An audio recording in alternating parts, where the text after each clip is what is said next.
férias, ela é maravilhosa para você poder desfrutar com a família, mas também ela é maravilhosa para você desfrutar com um tempo mais precioso com Deus. Investir um tempo mais precioso. Às vezes, quando a gente não está em férias, as leituras são leituras, às vezes, muito rápidas. Algumas leituras são leituras mecânicas, né? São leituras que a gente lê para buscar respostas. E nós queremos respostas rápidas. Mas as férias, então, nos dá esse tempo, esse deleite para a gente se aprofundar mais em áreas que a gente não se aprofundou tanto. Né? O ano passado eu li um livro que me chamou muita atenção no livro, em que o autor ele falava da importância de nós compreendermos 5 capítulos no Evangelho de João. E ele falando do quanto é importante nos aprofundar e entendermos de forma profunda esses 5 capítulos. E aí eu guardei aquilo, achei interessante, e guardei aquilo e disse, olha, nas minhas férias eu vou me aprofundar nisso aí. E durante todas as minhas férias eu fiquei em 5 capítulos. Lendo, relendo, estudando, refletindo, orando, rabiscando, pedindo a Deus que constantemente, Senhor, fale comigo. Fala comigo. Né? Faz com que esses capítulos sejam a minha reflexão e que eu cresça nisso para a minha vida. E foram 5 capítulos no Evangelho de João, do capítulo 13 ao capítulo 17. No capítulo 13 você tem o lava-pés. Jesus vai lavar os pés dos discípulos.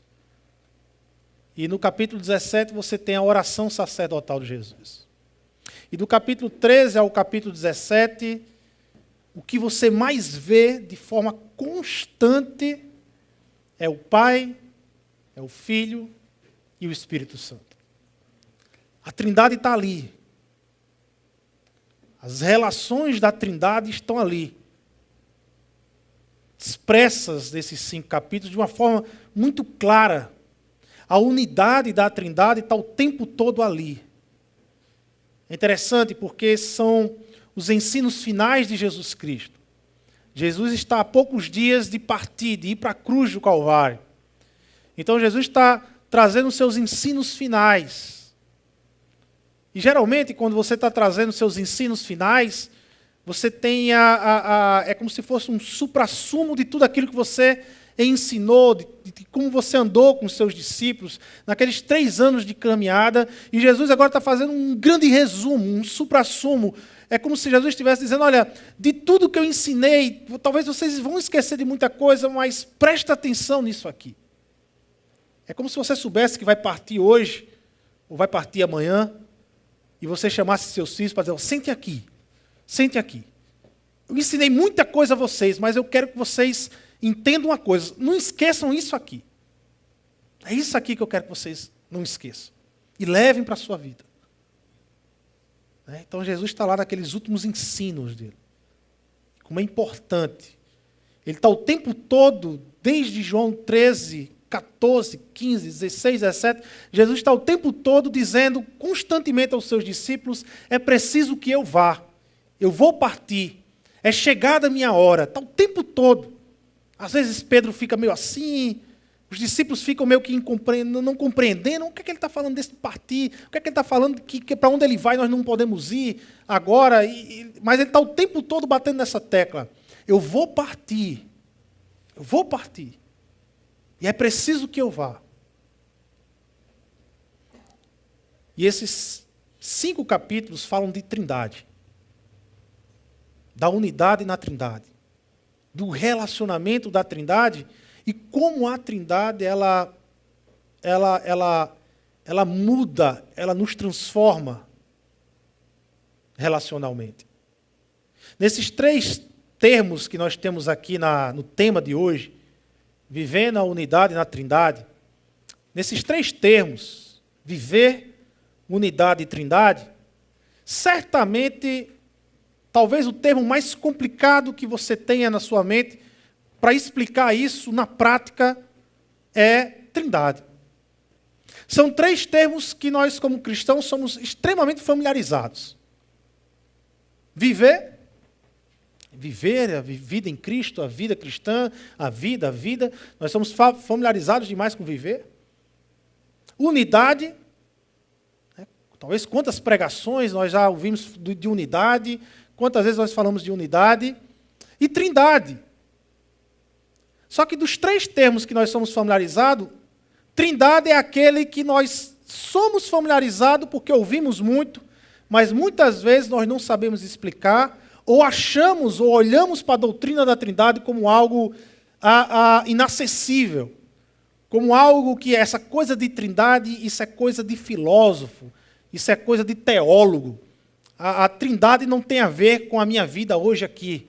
Trindade não tem a ver com a minha ideia que eu tenho quanto eu como ser humano, como pessoa. Trindade não tem a ver com a minha vocação, com o meu chamado cristão. A trindade não tem a ver com missão. E a gente, às vezes, acaba colocando esse termo, essa doutrina trindade, como algo inalcançável e deixa ela de lado porque ela é difícil de explicar.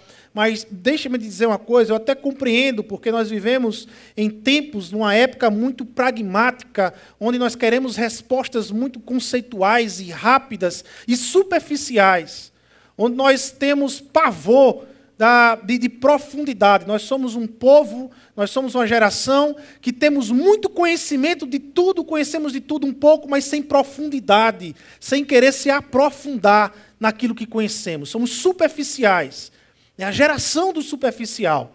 É a geração de muita informação, mas pouca profundidade. Essa é a geração que nós vivemos.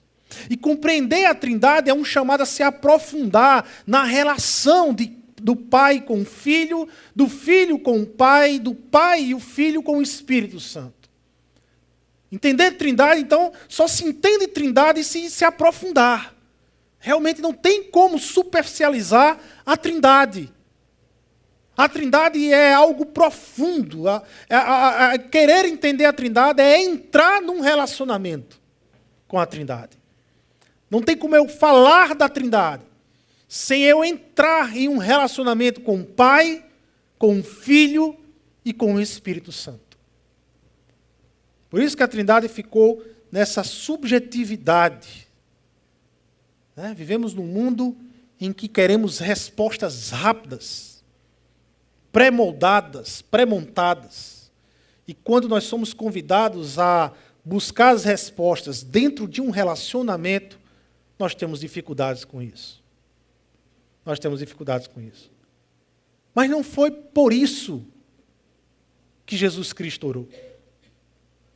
Jesus Cristo orou justamente para que eu e você, para que nós, como discípulos dele, a gente venha a estabelecer aqui na terra um relacionamento experimentado a partir da trindade, a partir dessa unidade que se tem na trindade. Porque, meus irmãos, antes do mundo ser mundo, antes do mundo existir, antes do primeiro átomo de existir, existia uma comunidade chamada Deus. Pai, Filho e Espírito Santo, se relacionando em amor, em respeito e obediência, um com o outro.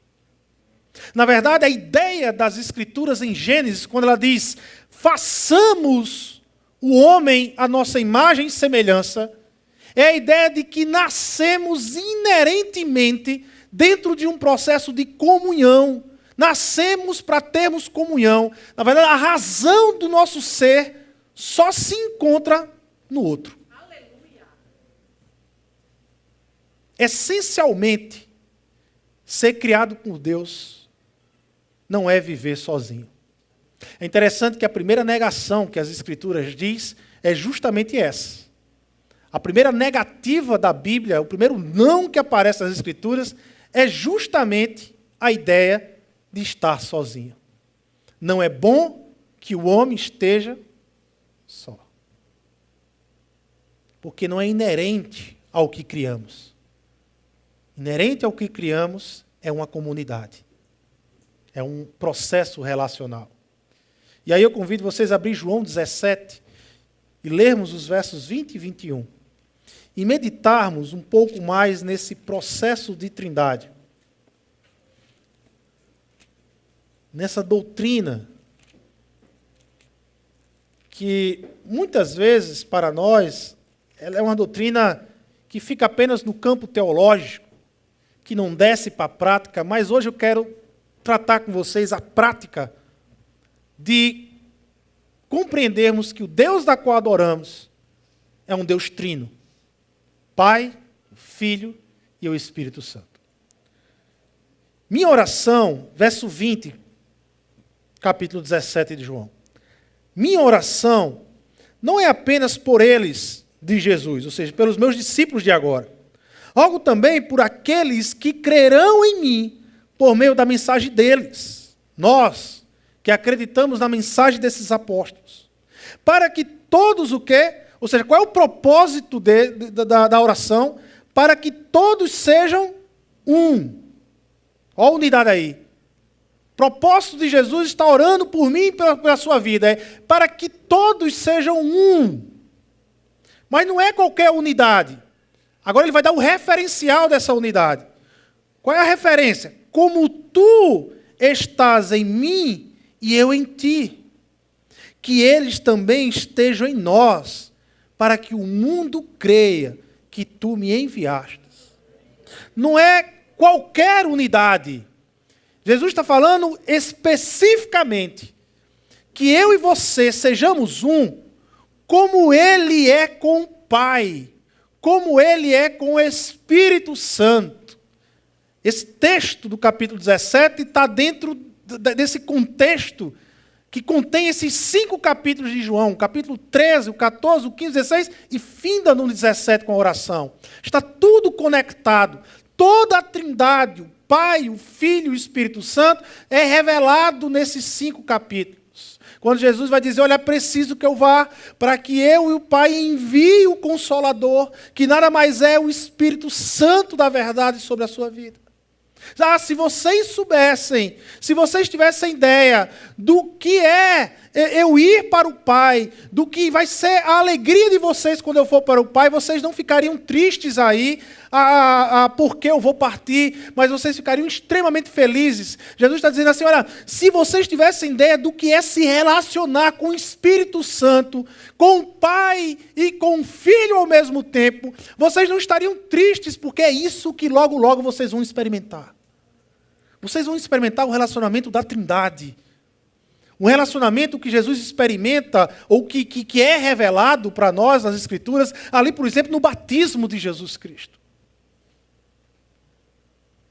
Quando o Espírito se revela em Jesus Cristo, quando o próprio Filho está ali, e ele ouve a voz do Pai dizendo, olha, esse é meu Filho que eu amo tanto, que eu tenho prazer. Esse é o meu Filho. Essa experiência vocês vão ter. Vai existir na vida de vocês. Vocês vão ser afetados por um sentimento enorme no coração de vocês, que vai testemunhar o tempo todo que Deus vai estar dizendo, olha, eu amo vocês. E vocês o tempo todo vão estar olhando para Deus como o Pai de vocês. É isso que o apóstolo Paulo fala em Romanos capítulo 8, quando ele vai dizer que o Espírito em nós clama por nós, dizendo, Abba Pai, Paizinho. Essa consciência, essa realidade que Jesus está falando. E é por essa unidade que Jesus agora ele está orando por aqueles que crerão, no caso eu e você. Para que eles sejam um, como eu sou um com o Senhor, Pai. Como eu sou um com você. Como nós somos um, que eles experimentem essa realidade na terra. Essa é a oração de Jesus. A Trindade é revelada em toda a Escritura. De Gênesis a Apocalipse, você vai ter a figura do Pai, do Filho e do Espírito Santo. Desde a criação, adoramos um Deus trino, sendo um em essência e natureza, mas 3 em pessoa. Adoramos uma comunidade chamada Deus. É isso que nós adoramos. compreender a natureza desse mistério e participar dele constitui para mim a maior experiência e mais rica e profunda experiência que uma alma humana pode ter aqui nessa terra. Experimentar o relacionamento da Trindade e desenvolver esse relacionamento aqui na terra. Não tem experiência mais rica e mais profunda na alma humana do que essa. E aqui eu quero destacar 3 implicações práticas de compreender a Trindade, de compreender a adoração a um Deus trino, Pai, Filho e Espírito Santo.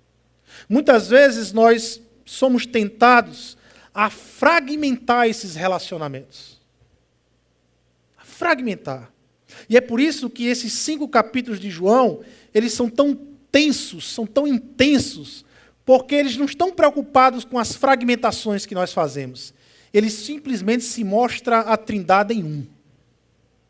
Pai, Filho e Espírito Santo, na verdade, é um. E ele se mostra assim. Mas nós somos tendenciosos a fragmentar. Tem igrejas que adoram mais ao Pai, é voltado mais ao Pai, e estabelece, então, um relacionamento aqui na terra de mandamentos, de dogmas, de regras do Pai. E esquece a graça do Filho, e esquece a transformação do Espírito. Tem igrejas que é mais voltada para o Filho, para o Deus Filho, e é Jesus, o Deus Filho, e é a graça, e muitas vezes esquece da obediência aos mandamentos do Pai, e da transformação e entrega espiritual do Filho. E tem igrejas, muitas vezes, que mais voltada para o Espírito Santo, e é o Espírito Santo, e é o Espírito Santo, e então se envolve mais com a experiência, com os sentimentos, com o que se sente, e abandona muitas vezes a palavra e o mandamento do Pai, e a graça do próprio Filho, que é acabada em nós, que é completada em nós.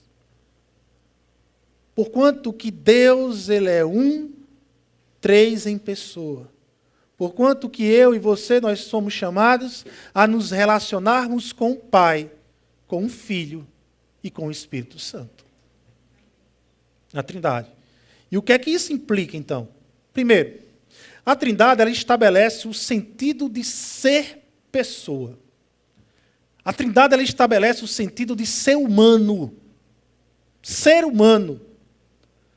A partir desta doutrina, o homem se vê como um ser em relação. É justamente essa relação com o outro que ele encontra a sua pessoalidade.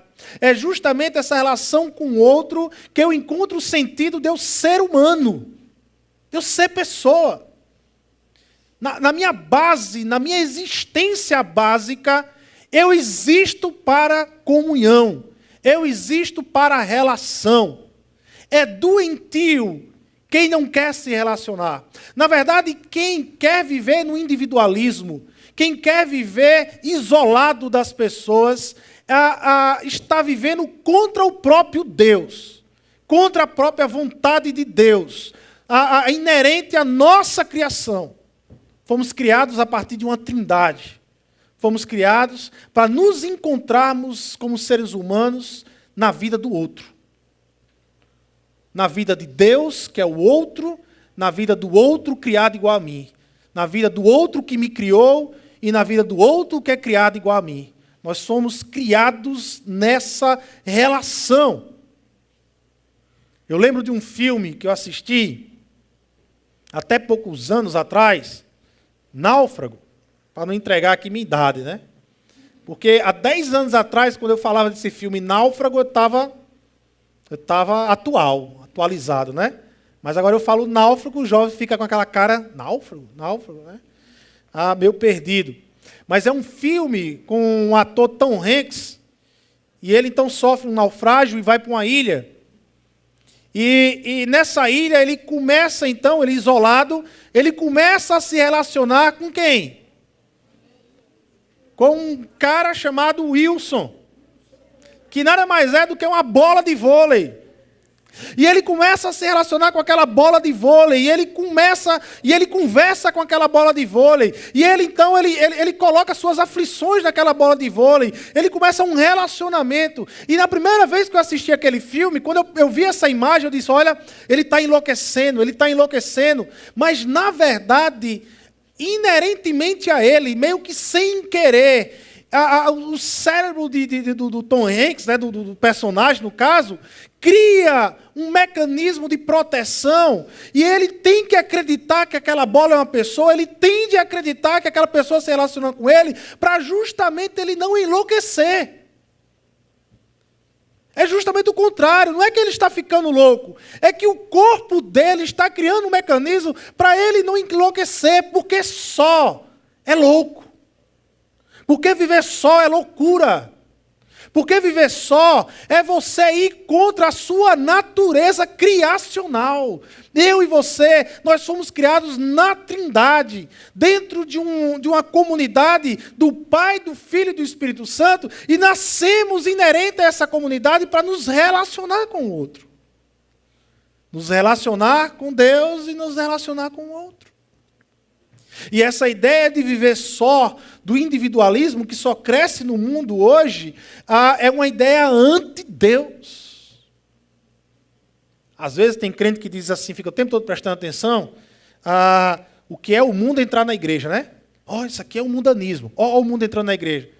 Viver individualmente é mundano. Viver individualmente, isolado, é mundano.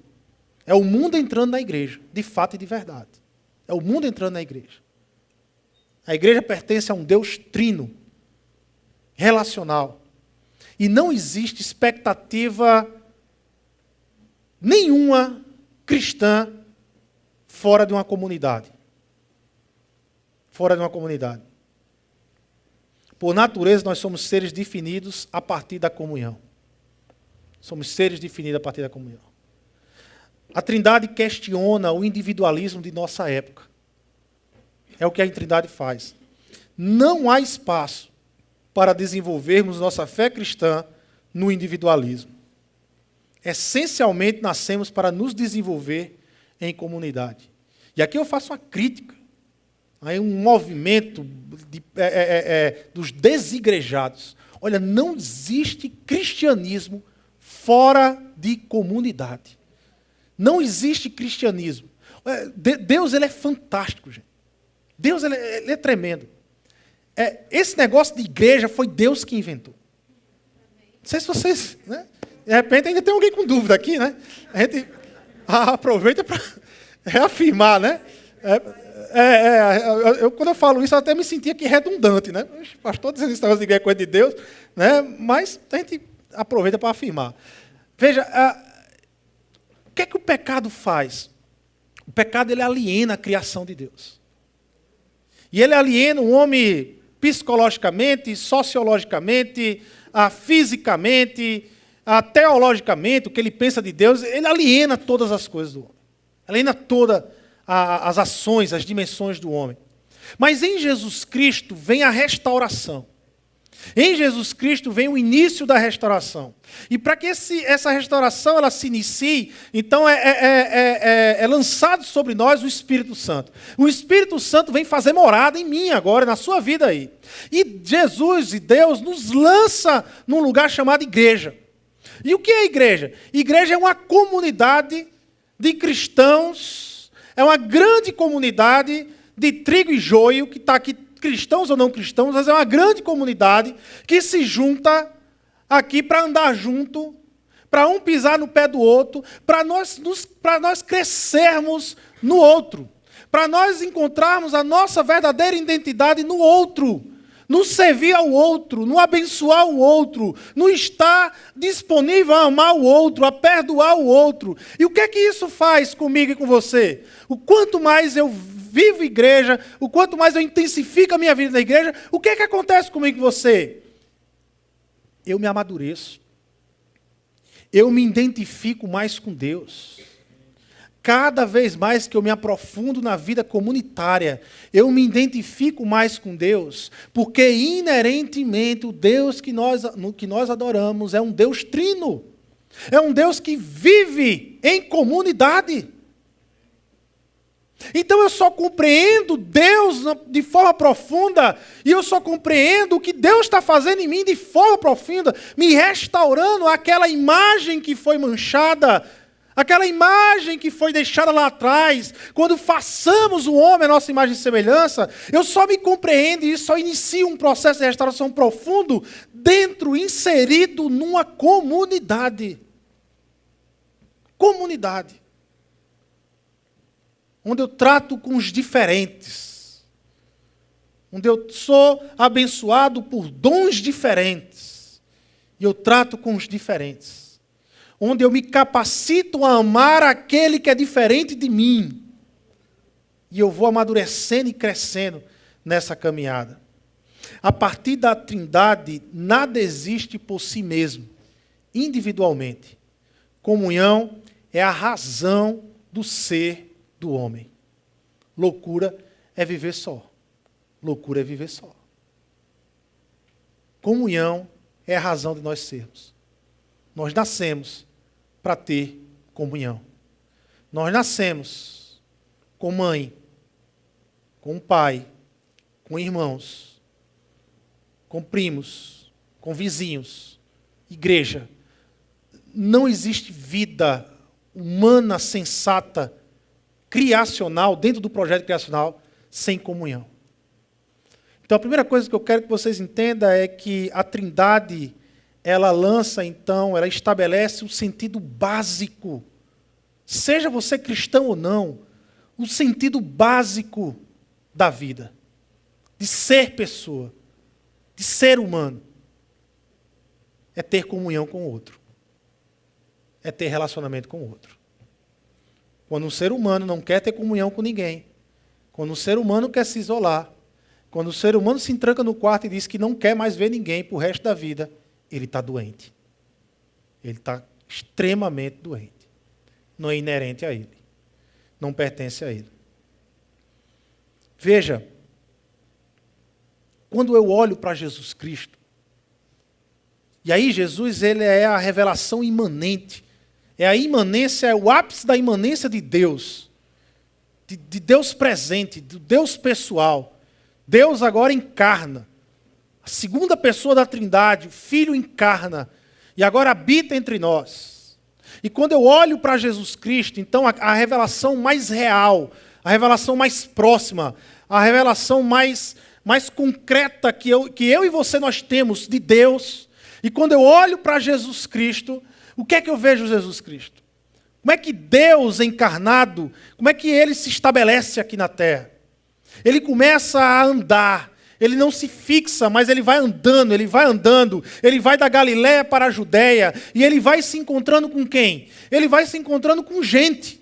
Ele vai se encontrando com gente, ele vai tendo compaixão de gente, ele vai amando gente, ele vai fazendo milagres por gente, ele vai inserindo gente na sociedade, depois do milagre que ele realiza, ele vai ensinando a gente, amando, olhando, ouvindo, abraçando gente. Por quê? Porque o Deus encarnado, ele é o Deus que vive a relação da Trindade, muito antes do mundo ser mundo. E ele entende que a relação com o outro, que se encontrar com o outro, é a própria definição dele também. Como Trindade, como participante da Trindade. E aí, para um espanto, Paulo, ele faz uma concepção teológica desse Deus que se esvazia e toma forma de homem, vive aqui como servo. E Paulo ele nos diz que o que faz com que Jesus assente-se à direita do Pai não é apenas porque Ele é Deus, porque Ele é divino, mas é por outra atitude. Paulo ele vai dizer lá em Filipenses capítulo 2, 5 a 11, ele diz assim, olha, seja a atitude de vocês a mesma de Cristo Jesus, que, embora sendo Deus, não considerou que o ser igual a Deus era algo a que devia pegar-se, mas o que? Esvaziou-se a si mesmo, vindo a ser servo, tornando-se semelhante aos homens, e sendo encontrado em forma humana, humilhou-se a si mesmo, e foi obediente até a morte e a morte de cruz. O que Paulo nos revela aqui é o estilo de vida de Jesus Cristo. A vida de Jesus Cristo, embora sendo Deus, ele viveu como servo. Embora sendo Deus, ele se encontra no outro, servindo ao outro, tendo compaixão do outro e morrendo, vivendo e morrendo pelo outro. E olha o que Paulo diz na continuação. Por isso, por esse estilo de vida, por essa forma de viver, por essa forma de humano perfeito que Jesus viveu, de se encontrar no outro, de ser servo, de se humilhar e servir, de morrer pelo outro. Por isso, Paulo vai dizer, por isso, Deus o exaltou à mais alta posição e lhe deu o nome que está acima de todo nome, para que ao nome de Jesus se dobre todo o joelho, no céu, na terra e debaixo da terra, e toda língua confesse que Jesus Cristo é o Senhor. E tudo isso, Paulo termina dizendo, para a glória de Deus, o Pai. A obra de Jesus. Jesus vem fazer essa obra. Jesus vem viver a expectativa na vida do outro, porque Jesus quer glorificar o Pai. João 17, 21. Que eles sejam um, como eu sou um com o Pai. Como eu sou um com o Pai. Eu quero abençoar o outro, eu quero servir o outro, porque eu quero fazer isso e que isso se transforme para a glória do Pai. Para a glória do Pai. A Trindade também ela estabelece essencialmente a nossa vocação. Convite ao discipulado é um convite à comunhão pessoal com Deus e com a família na fé. E contra o amor é ir contra Deus. Negar a comunhão, optar pelo individualismo, é negar a natureza essencial de Deus e nossa vocação cristã. Veja, meus irmãos, nós estamos cercados por um sistema individualista, consumidor e utilitarista. Tudo tem que existir com utilidade. Tudo tem que ter uma utilidade. Tudo tem que ter um propósito, tem que ser útil. E nós vivemos nesse sistema. E muitas vezes trazemos isso para as nossas relações pessoais, para as nossas relações com Deus. Eu amo a Deus, mas Deus tem que ser útil para mim. O meu amor, de alguma forma, tem que startar essa utilidade para mim. Porque sabe uma coisa? Cansa amar a Deus e nada vir. Tem muita gente que vive esse tipo de relacionamento com Deus. Olha, Deus, eu quero amar o Senhor. Olha, Deus, eu quero entregar a minha vida com o Senhor. Mas tem que ter um propósito, tem que ter uma utilidade para a minha vida. Tem que ter um bem, algo que eu conquiste com isso. Porque amar, por amar, não dá para a minha cultura.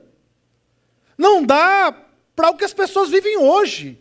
Para o mundo de hoje não cabe amar por amar. Mas é justamente isso que o cristianismo nos desafia a fazer. É justamente nesse aspecto que o cristianismo e que a Trindade desafia a fazer. Quando Jesus ele diz, olha, o que eu ensino não é da minha parte, mas é da parte do Pai. O que eu faço não é da minha parte, mas é obediência ao Pai. Porque eu obedeço ao Pai. Jesus não obedece ao Pai de uma forma punitiva, sabe, nenhum relacionamento que o Pai está exigindo. Mas Jesus tem uma obediência natural com o Pai. Livre com o Pai. Jesus ele obedece ao Pai porque ele ama o Pai. E ama. Ele simplesmente ama. Quer que o pai dê todas as coisas ao filho, quer que o pai tire todas as coisas do filho, ele ama o pai. Ele não ama o pai porque o pai é útil para ele. Vocês entendem esse relacionamento de Jesus com o pai? É isso que Jesus está pedindo na sua oração. Que eles sejam um, como eu sou um com o Senhor, Pai. Que eles consigam amar uns aos outros, como eu lhe amo, sem exigir do Senhor utilidade nenhuma, mas porque eu quero amar, porque eu quero ser bênção para o Senhor, porque eu quero glorificar o teu nome. Que que eles desenvolvam isso na terra, a partir do Espírito Santo que habita em nós. A partir do Espírito Santo que habita em nós. A única forma de conhecer a mim mesmo é me abrir a um relacionamento com o outro. No entanto, há um perigo, porque nem eu mesmo me conheço por completo.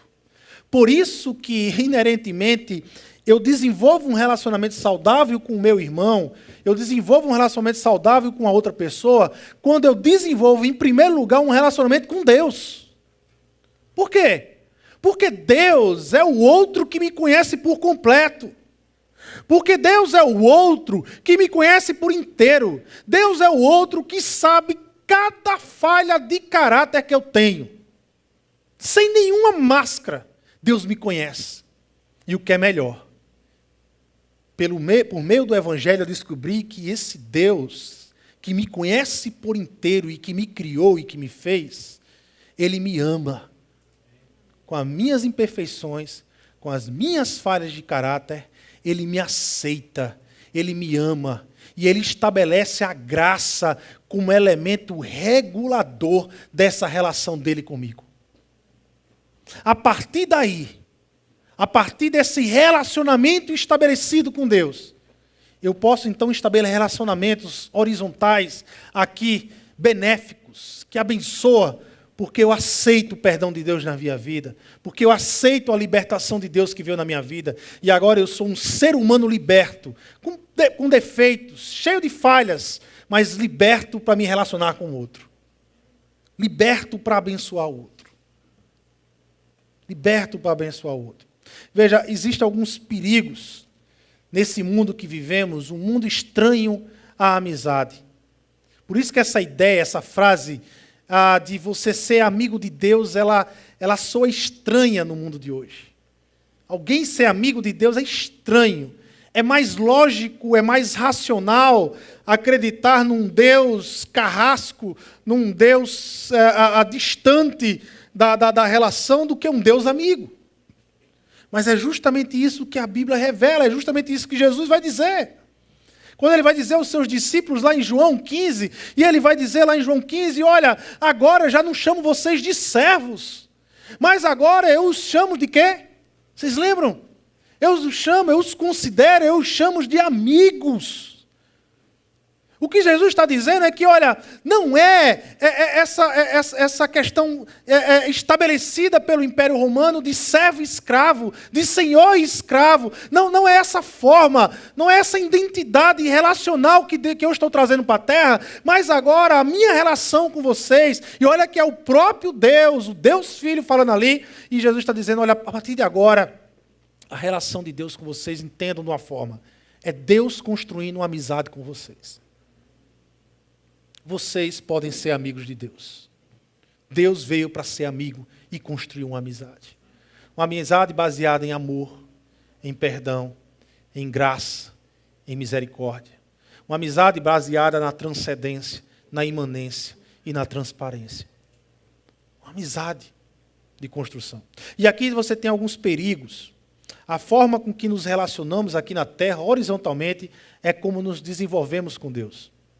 Veja, se somos impessoais, pessoas que têm dificuldade de construir amizade, pessoas que querem se isolar, pessoas que não gostam de fazer amizade com ninguém, tem aquelas pessoas chatas para ser amigo, né? Que tem gente que para ser amigo tem que ir com a cara da pessoa, imagina.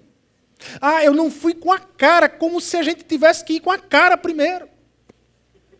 Então, mas é interessante isso.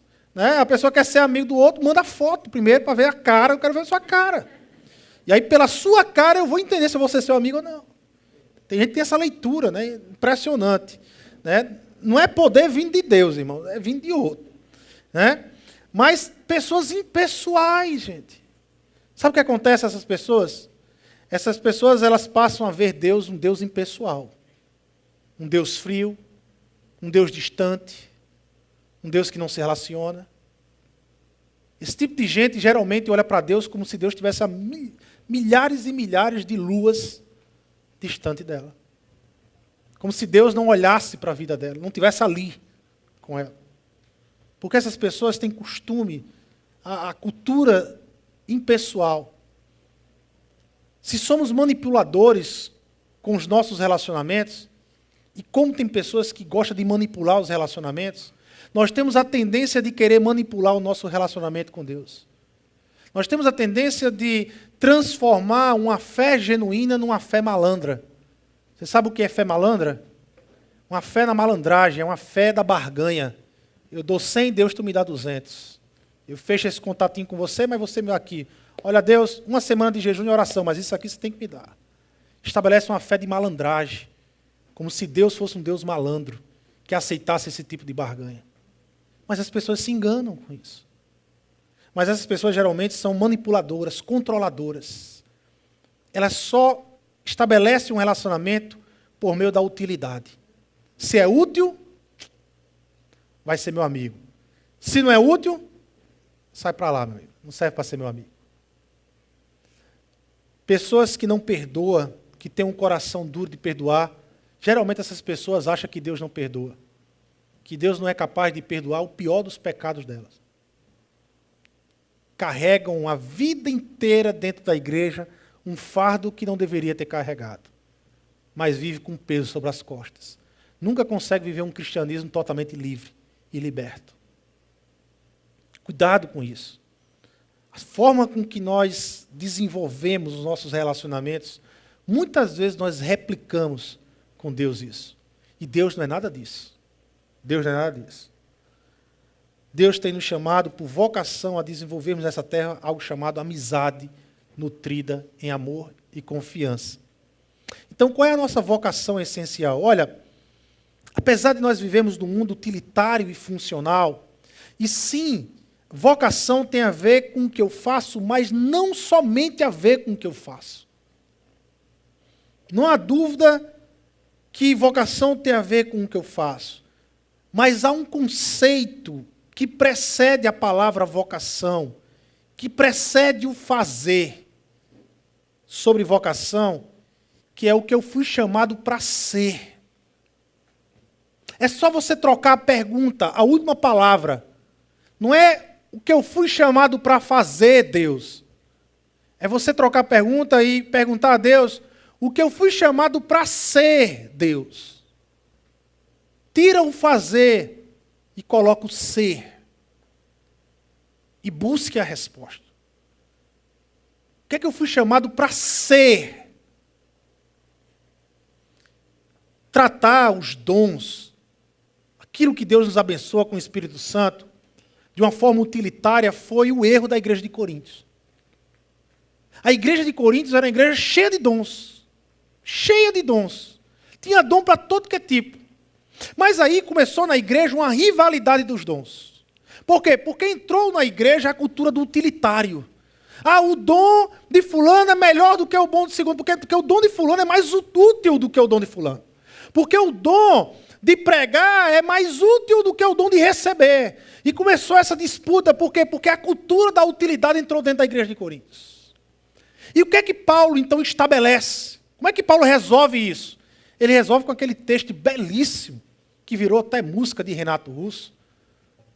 1 Coríntios capítulo 13. O que é que Paulo vai dizer em 1 Coríntios capítulo 13?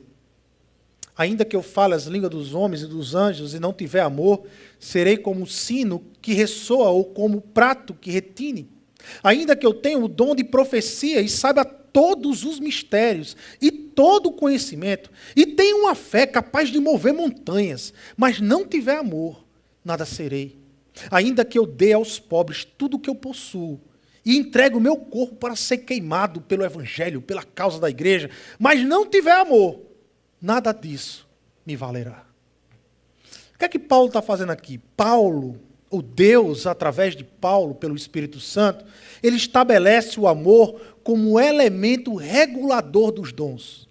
O que Paulo está dizendo não é o que você faz, mas é o porquê você faz. Não é o que você faz, mas é o que você é.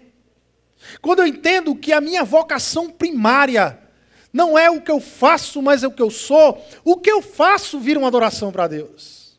O que eu sou filho de Deus. Eu sou povo de Deus. Eu sou igreja do Senhor. Então, como eu entendo que eu sou filho de Deus, nascido para amar, nascido para proclamar o amor do Pai, o amor de Deus nessa terra, antes de eu fazer qualquer coisa, eu amo. Eu sou filho. Antes de eu fazer qualquer coisa, antes de eu cantar, antes de eu tocar, antes de eu receber uma pessoa na recepção, antes de eu trabalhar com som na igreja, eu amo. Eu amo.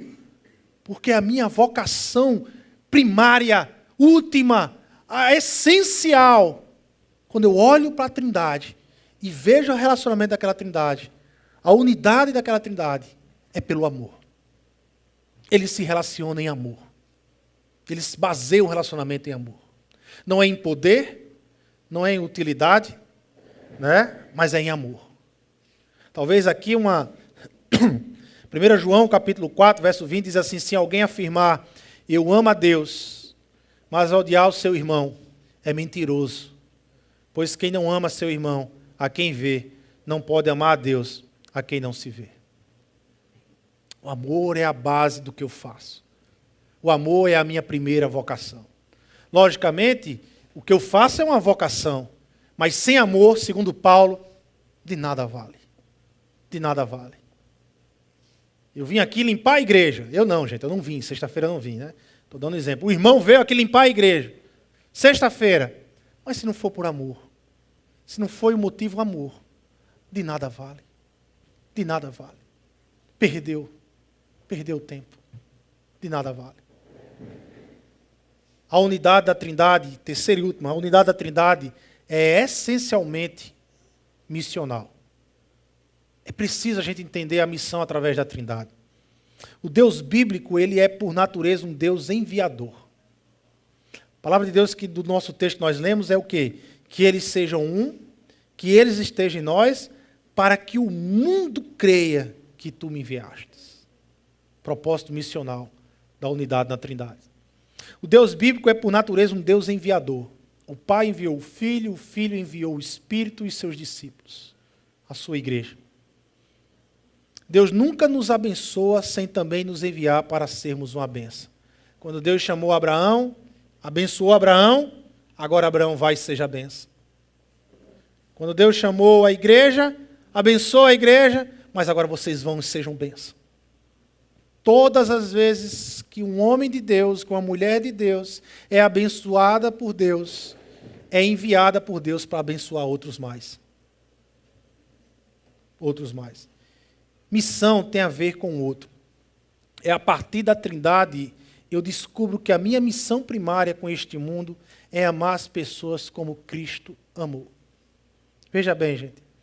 Jesus ele não veio para resolver os problemas sociopolíticos e econômicos da terra.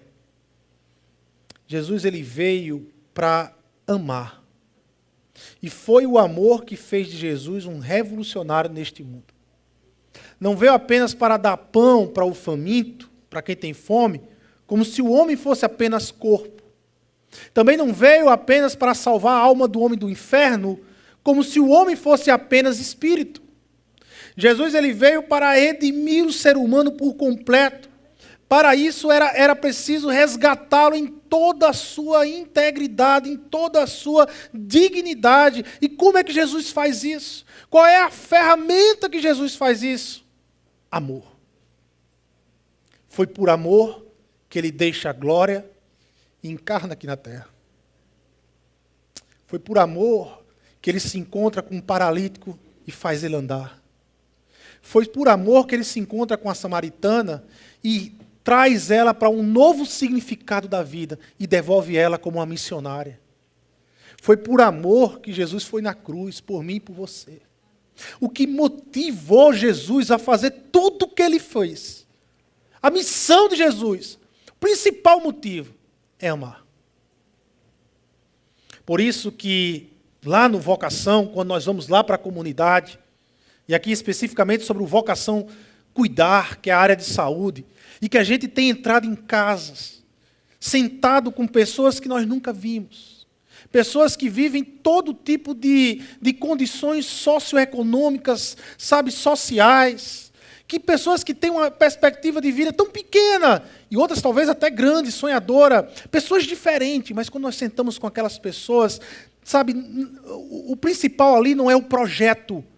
O projeto é apenas um meio que nos faz nos encontrar no outro. Mas o principal ali é essa pessoa. Eu estou ali para amar essa pessoa de uma forma intensa naquele dia, naquela tarde. Eu preciso amar, eu preciso dar os meus ouvidos para ela, os meus olhos para ela, o meu coração para ela naquele dia. Eu amar aquela pessoa. Eu preciso investir naquela pessoa em oração. Eu preciso investir naquela pessoa financeiramente, em dinheiro. Eu preciso investir com meus dons, com os meus talentos, com aquilo que Deus tem me abençoado. Eu preciso amar aquela pessoa. Amar. Missão tem a ver com amor. Missão se faz com amor. Tem seus projetos, monta seus projetos, monta seus planos, monta tudo isso, mas nunca esqueça da pessoa que está ali.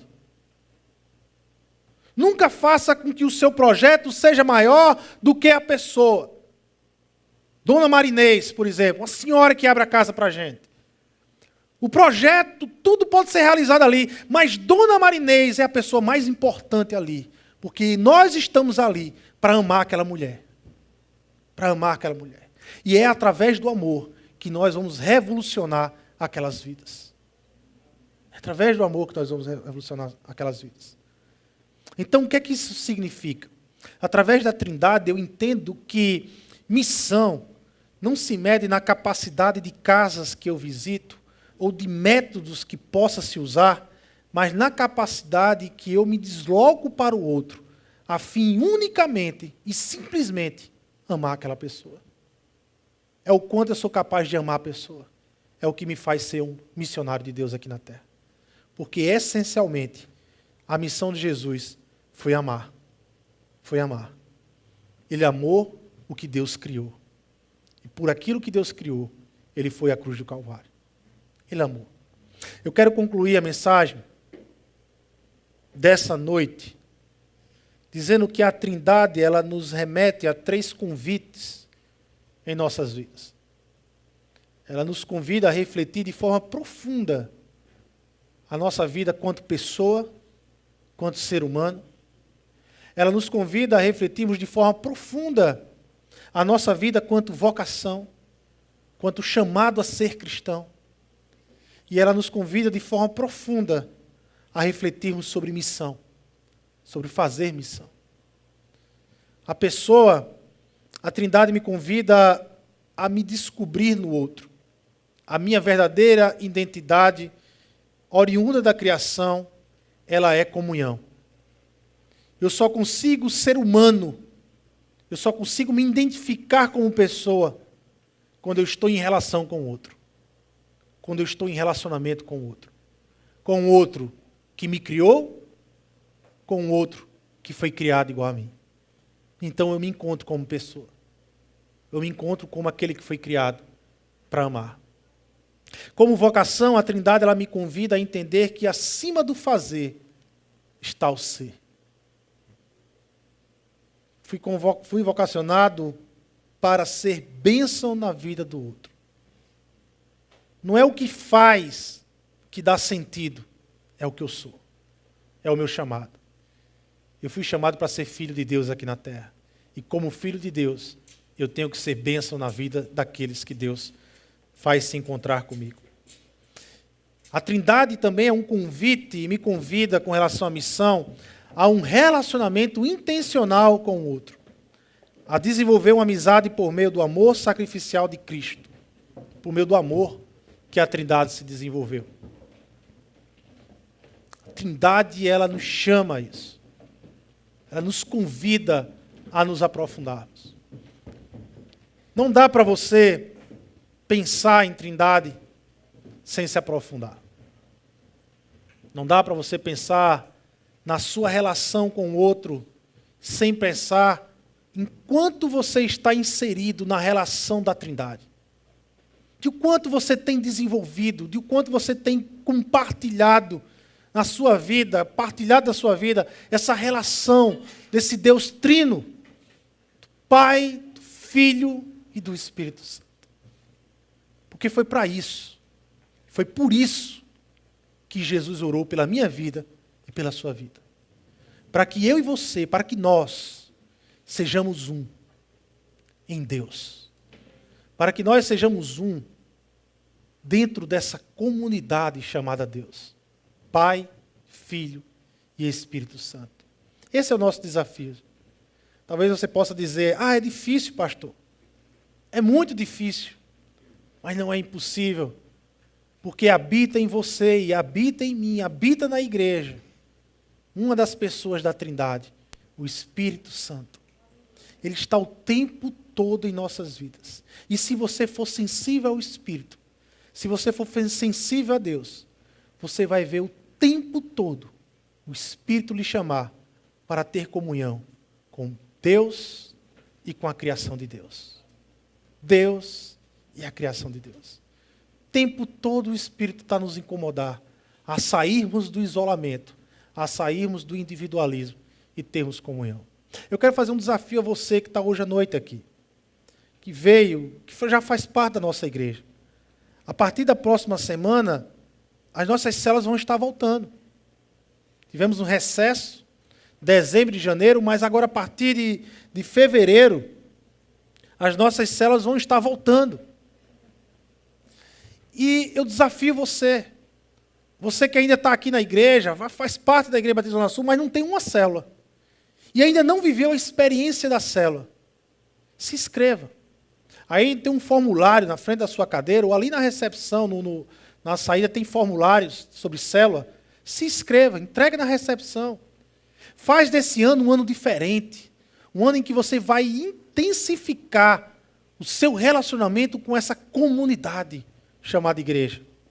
Um ano que você vai, ouvir a dor do outro, mas também vai se entregar no outro. Um ano que você vai se descobrir ainda mais pertencente a Deus, quando você serve ao outro, está no outro, vivendo no outro. As células, esse meio intensivo que nós vivemos a comunidade.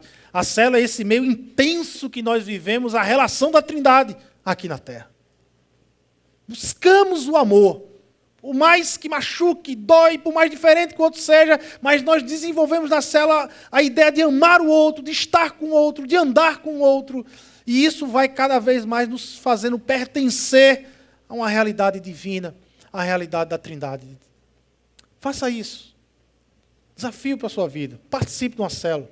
Separe um tempo. Eu sei que às vezes o dia é corrida, a vida é corrida, mas qual é o dia que você tem? Separa.